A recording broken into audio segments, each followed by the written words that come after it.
ఒక వ్యక్తి భోజనం చేస్తుండగా అకస్మాత్తుగా ఒక హార్పూన్ అతని ఛాతీని చీల్చింది. హంతకుడు అతని నిర్జీవ శరీరాన్ని లాగుకుంటూ వెళ్లాడు. కాని మరుసటి రోజు హంతకుడే ఒక హార్పూన్తో చంపబడ్డాడు. అతన్ని చంపినవాడు మునుపటి రోజు అతను చంపిన అదే వ్యక్తి. ఈ వ్యక్తి ఇప్పటికే 138 సార్లు చనిపోయాడు. ప్రతిసారి అతను చంపబడినప్పుడు అతను అదే రోజు ప్రారంభంలో మేల్కొనేవాడు.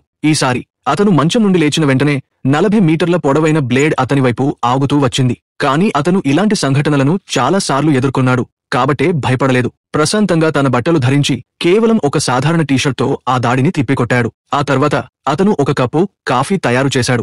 ఒక సిప్ తాగిన తర్వాత దానిని మరొక హంతకుడి ముఖంపై విసిరాడు. ఇది కేవలం ప్రారంభం మాత్రమే. రెండవ విడత హంతకులు ఒక ఫైటర్ జెట్లో అతని కిటికీ వెలుపల కనిపించారు. వారు గాట్లింగ్ గన్ బుల్లెట్లతో అపార్ట్మెంట్లోకి షూట్ చేశారు. కాని అతను ఇప్పటికే ఒక స్తంభం వెనుక దాక్కున్నాడు. గన్ వేడెక్కినప్పుడు అతను ఒక కత్తిని నేరుగా పైలట్ తలలోకి విసిరాడు. జెట్ నియంత్రణ కోల్పోయింది మరియు అతను ఎగిరే బుల్లెట్ల మధ్య ధైర్యంగా నడిచాడు. ఇది అతని 139వ పునర్జన్మ. అప్పుడే అతని అలారం గడియారం మోగింది. అతను వెంటనే తన జాకెట్ను తీసుకుని కిటికీ నుండి దూకాడు. ఎందుకంటే వెనుక ఒక హెలికాప్టర్ పేలుడు జరిగింది. అతను నేరుగా ఒక చెత్త ట్రక్లో దిగాడు.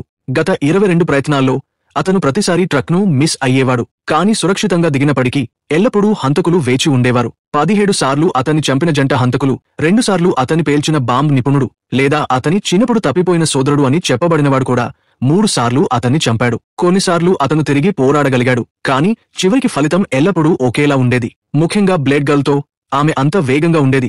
అతను ఆమె కదలికను చూడకముందే అతని తల ఇప్పటికే నేలపై గ్యారగిరా తిరిగేది. అతను ఏమి ప్రయత్నించినా మధ్యాహ్నం 12:47 వరకు మాత్రమే బతకగలిగాడు. కాబట్టి పోరాడటానికి బదులు అతను తన కొడుకుతో సమయం గడపాలని నిర్ణయించాడు. వారు ఒక ఆర్కేడ్లో ఎప్పటికీ గుర్తుండిపోయే సమయాన్ని గడిపారు. కాని వారు బయటకు వచ్చినప్పుడు ఆశ్చర్యంగా ఈసారి గడియారం 12:50 చూపించింది. అతను మునుపటి కంటే 3 నిమిషాలు ఎక్కువ బతికాడు. అప్పుడు అతనికి అర్థమైంది తనను ట్రాక్ చేస్తున్నారని. అతను ఎక్కువసేపు బతకడానికి కారణం ఆర్కేడ్ బేస్మెంట్లో సిగ్నల్ లేకపోవడమే.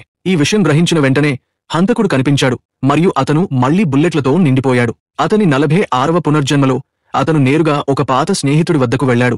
అతని నుండి ట్రాకింగ్ డివైస్ను ఒక దంతంలో అమర్చడం ఉత్తమ పద్ధతి అని తెలుసుకున్నాడు.